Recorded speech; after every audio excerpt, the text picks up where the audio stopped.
Cela s'est passé il y a quelques jours. Vers 21h30, un célèbre photographe de 84 ans, René Robert, marchait tranquillement dans la rue près de chez lui, vers République à Paris, quand soudain il est tombé, comme cela peut arriver à cet âge-là.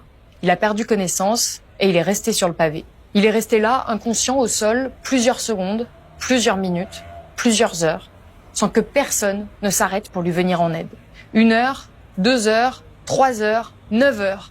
Cet homme âgé est resté allongé au sol avec un traumatisme crânien et du sang autour de sa tête pendant 9 heures, inconscient, en plein Paris, dans un quartier très animé, sans que personne ne se penche sur lui, sans que personne ne l'aide, sans que personne n'appelle les secours. Et cette inaction l'a tué. René Robert, qui aurait peut-être pu être sauvé, est décédé en état avancé d'hypothermie. Comble de cette histoire, c'est un SDF qui le premier s'est penché sur lui et a appelé les pompiers. Ceci n'est pas un fait divers, c'est un fait de société. Et c'est un fait tragique pour la personne concernée et son entourage, et tragique pour ce qu'elle raconte de notre société. Une société indifférente d'abord, car ce genre d'histoire ne nous émeut même plus. D'ailleurs, elle n'aurait jamais été médiatisée si le défunt n'avait pas été un célèbre photographe.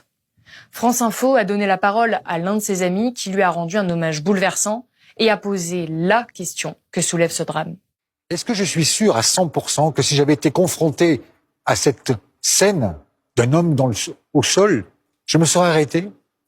Je ne me suis donc jamais détourné d'un SDF que je vois couché dans une porte cochère. De ne pas pouvoir être sûr à 100% est une douleur térébrante qui me hante. Après, nous sommes pressés, nous avons peur, nous avons nos vies, et puis nous détournons le regard. Et ce que dit cette tragique fin de vie est une chose totalement hideuse sur notre comportement et sur notre solidarité vis-à-vis du prochain.